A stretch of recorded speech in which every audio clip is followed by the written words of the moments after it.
welcome back to another video, and today I've got a little bit of a special treat for you because you might notice right now that you're getting some very nice quality pictures of me getting into the Praga. That's because I'm at the Supercar Driver Secret Meet, and throughout the season I've wanted to bring you this sort of footage, but it's not really legal because you're not allowed to wear helmet-mounted cameras during races or official sessions. But this, at the Secret Meet, is a private test day, so I'm allowed to wear whatever the hell I want. So I'm currently wearing a GoPro just below my visor. Obviously, so I want to be able to see, so I can't really go much higher than that. So the eye line you're going to be seeing in this video is just slightly lower than I'd see in the real car. So yeah, this Supercar Driver Secret Meet is important for two reasons. One, because it gives us time to test in the Praga before Donington, our race later on this year, and two, because there's a whole host of amazing cars at this meet today. This one, first of all, rolling by a 97 Benetton F1 car just there in the pit lane while I'm sitting there. I had to sort of pinch myself a little bit there to go, oh bloody hell, what is going on? That is insane. So see cars just starting up around us now. We're about to start Goldie as well, get her warmed up before we drive out onto the circuit. But there are so many cool cars here today. That in front, Can-Am McLaren. You can see the trumpets there coming off the V8 engine mounted behind the driver. Amazing. Also there's a Brabham BT62, I think, that was there as well. Oh yep, look, there it goes. That was driven by David Brabham, who come to say hello at some point and apologise for standing me up at VCO. And also just a Holden V8 supercar. So a whole host of amazing cars on circuit. There's a Peugeot 908 out there as well. And then me in little Goldie. So I was buzzing to be out there on circuit, but also just trying to focus on my task at hand today. So I had about 25 minutes on the circuit, and what I wanted to do was get out there and just get some time in the car at this circuit. But you can see we're on ice cold slick tyres, so we'll spin in first gear, we'll spin in second gear, and the car's understeering through T1 in second gear, which is just insane. Cold slick tyres have less grip than your road tyre does, so you have to be really, really careful on the first couple of laps. And coming down the Craner curbs the first time, now you can see me just cruising through there, off throttle, rolling through.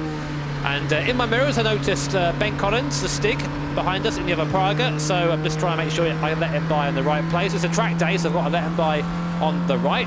Through he goes there, his tyres all up a temp, so he hasn't got to worry about anything. And I think, okay, let's see if I can follow him at some sort of tiny speed through here, through McLean's. No, I nearly loop it because the tyres are absolute ice, but after a little while, the tyres start coming to me. And the best way to heat up tyres, I've noticed as a complete beginner, as the V8 supercar just goes by as I'm warming myself up, is to use the brakes. Brakes are the best way of warming tyres. I wouldn't say weaving does much, to be honest, but so coming onto the straight now, you can see again, still a little bit slippy, still a bit slidey as I try and catch up with this Holden in front. Thing is, this Praga, a ton faster than the V8 supercar around here, a ton faster. But at the moment, I've got no temperature. Starting to slowly build, but not quite there yet as we come down the Craner curves again. Now, it's important for me, I think, to get this time in, because the last time I came to the circuit and did the Craner curves was in a BMW 1 Series, which was completely flat through here. We're doing about 170 k's there just rolling, which is faster than the 1 Series did down there flat, which is insane when you think about it like that. Now we get up the hill and coming on to the back straight once again. Now, this is sort of like a little highlight video of the day. You can see me just stretching the old neck, and where I'm stretched there, if you want to go back in the video, whether you can see the sort of a top panel, that's more realistic as to what I can actually see in the car as opposed to this view, because in this view you won't be able to see over the wheel, but you can see fairly well in the Praga given its sort of shape and size. So coming down to the hairpin, Melbourne hairpin I think it's called, first time down here. Quite bumpy on exit through here, and again you can see just still lacking a little bit of heat as I mash the throttle on the uphill now, but we are now getting up to operating temperatures, so the car's starting to feel good. And I'm thinking about how I can go quicker, where I want to start building that pace. Now, there's no rush, it's a test day. The last thing I want to do is go out there, send myself off into the gravel, and then lose this opportunity to learn the car and learn the circuit. So I'm building up quite slowly, braking there just at the start of the pit exit, the green triangle, into T1 now. Get on the throttle quite aggressively through here because you've got quite a lot of traction when the tyres start coming up. Fifth gear, short shifting down the hill still not quite got the confidence through here, but the speed is building now. Nearly 200 k's through there, so, but finding myself quite far offline for the old hairpin, so I've got to try and really focus on getting the car over to the left a bit more and just opening up that corner. So coming onto the straight now, you see I'm looking in my mirrors a little bit, just checking to make sure there's no cars around me as we come now down at the bottom. We've got a Porsche in front of us, fresh out the pit lane. I think it was an instructor car because I noticed I was catching them very, very quickly. So you're just playing with the wheel there, trying to get the car turned in. Again, passing on the left down the hill. Very nice. And then down the corner curves once more. And every opportunity through here, I'm trying to just push the car a little bit more. 204 k's, you see. Just building it up very, very slowly. 141 on the apex into the old hairpin. Not the fastest, but getting there slowly. And now coming down the back straight.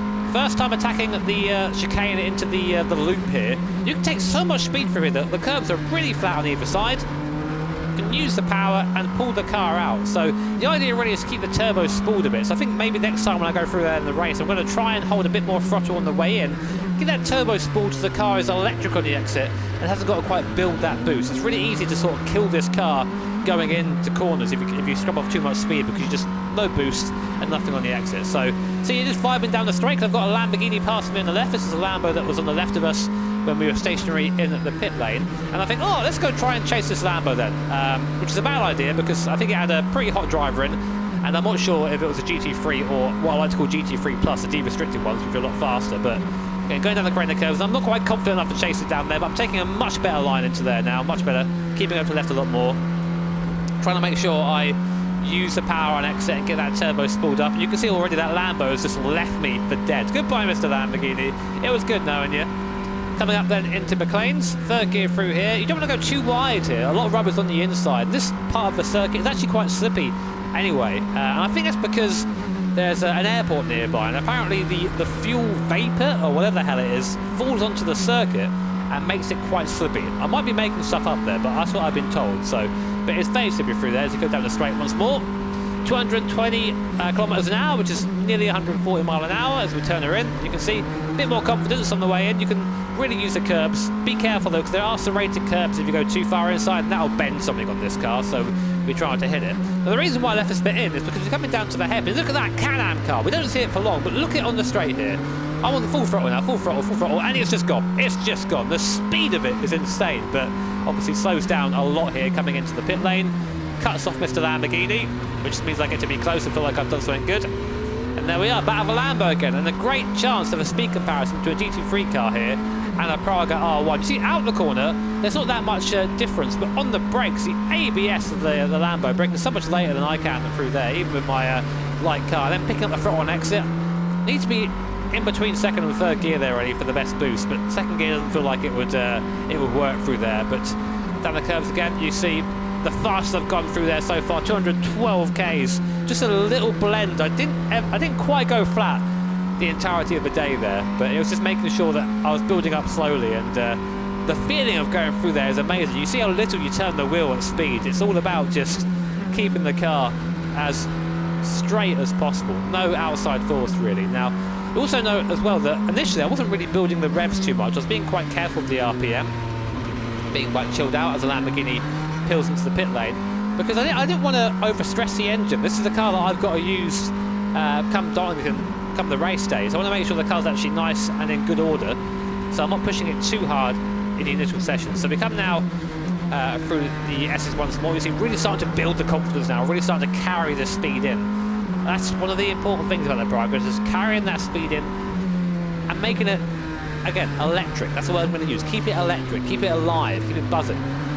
Here's a Porsche, caught him very quickly. Again, I think he was being instructed because I come alongside here, I've taken the left, I'm there for quite a long time, he just doesn't see me. Put my hand up to, I don't know what that really achieved, I think just to try to wave, hey, I'm here. I got into his mirror on the right there on purpose to hope he would see me there. Coming around the first corner, just waiting really. Can't overtake on the right, so I wait. He finally lets me go there, going down the straight, but that's just track day life. Frustrating when you think you're on a good lap, but of course that was just the start of a lap, so those things happen. Checking the mirrors once more. Now this is cool. There's a reason why I'm checking the mirrors. This is the highlight of the whole video for me. Coming around now Coppice, I pulled the right hand side. Now I do not lift here at all. I'm completely flat. I pulled the right and looked to the left hand side. There goes a Group C car. Just absolutely leaves me for dead in a straight line. And I think, right, time to play the Group C car. Let's try and catch it.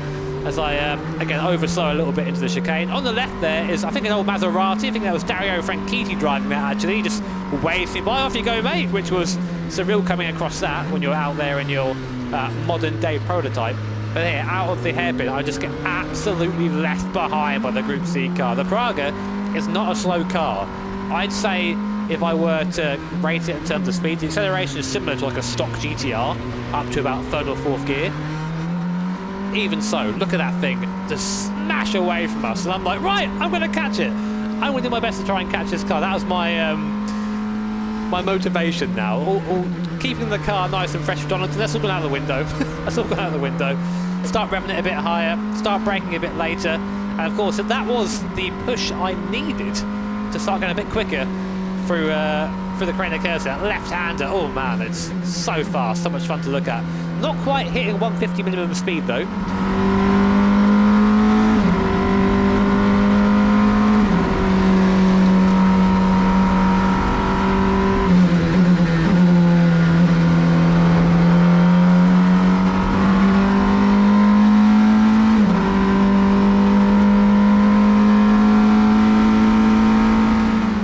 Through the old hairpin. That was something that I wanted to try to aim for. You do notice these things when you're out there. You are looking at your speeds, trying to make sure you're increasing that minimum. You see, holding 5th gear, they're now starting to buzz the engine a bit up there. 6th gear is a bit safer in terms of engine life, but yeah, 5th gear is a bit quicker. And you can see the difference between me and that Group C car. It's just a speck in the distance. That was me pushing to try and catch it. Absolutely mad machine. I hope one day I get to drive one. But now we come onto my fastest lap of the session. This was again me pushing to try and catch these cars in front. So coming out down to T1, we brake just past the pit lane exit. 3rd gear, fairly late apex here on the throttle now, full throttle.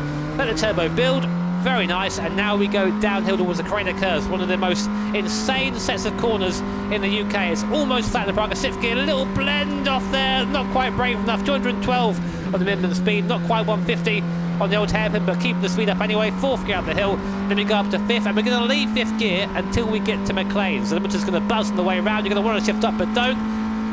There, on the brakes. 3rd gear, turn the car in. Don't touch the curb on the inside. It's very, very slippy. You can use all you want on the outside, though. 4th gear, now coming into Coppice. Using a little bit of the curb on the inside, then try and straight line the car, bring it out to the exit nice and slowly. Full throttle, let the downforce build. And now, very slowly, move the car over to the right-hand side of the circuit. And you want to try and brake just as we come off this crest. And the exit, here we are. So, down to 3rd gear. Throttle now, full throttle. There you go, nice, over the curbs. We're going to go up to 4th gear here. I'm looking for our braking point coming downhill. There's 5th. Be careful here, it's downhill braking, so the rear's going to want to overtake the front if you're not careful. Turn the car in, nice and smooth.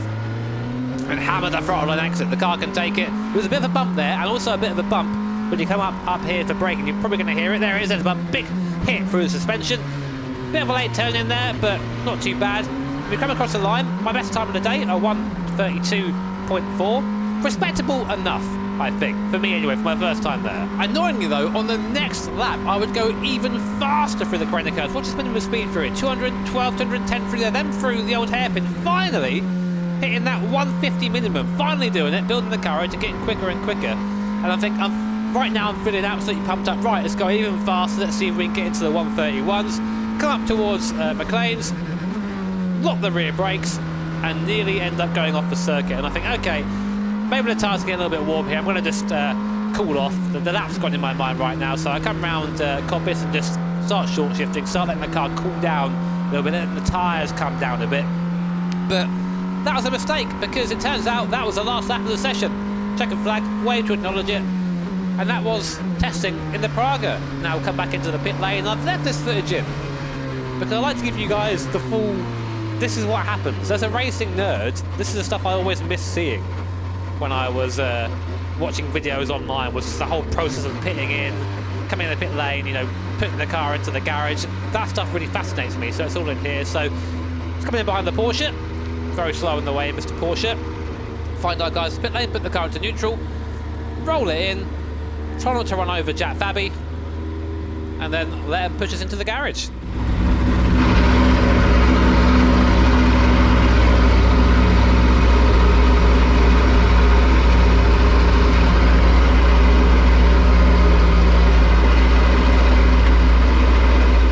That was literally my perspective of my test day at Donington. Really hope you enjoyed it. It was a ton of fun to record, and of course driving Goldie is always amazing.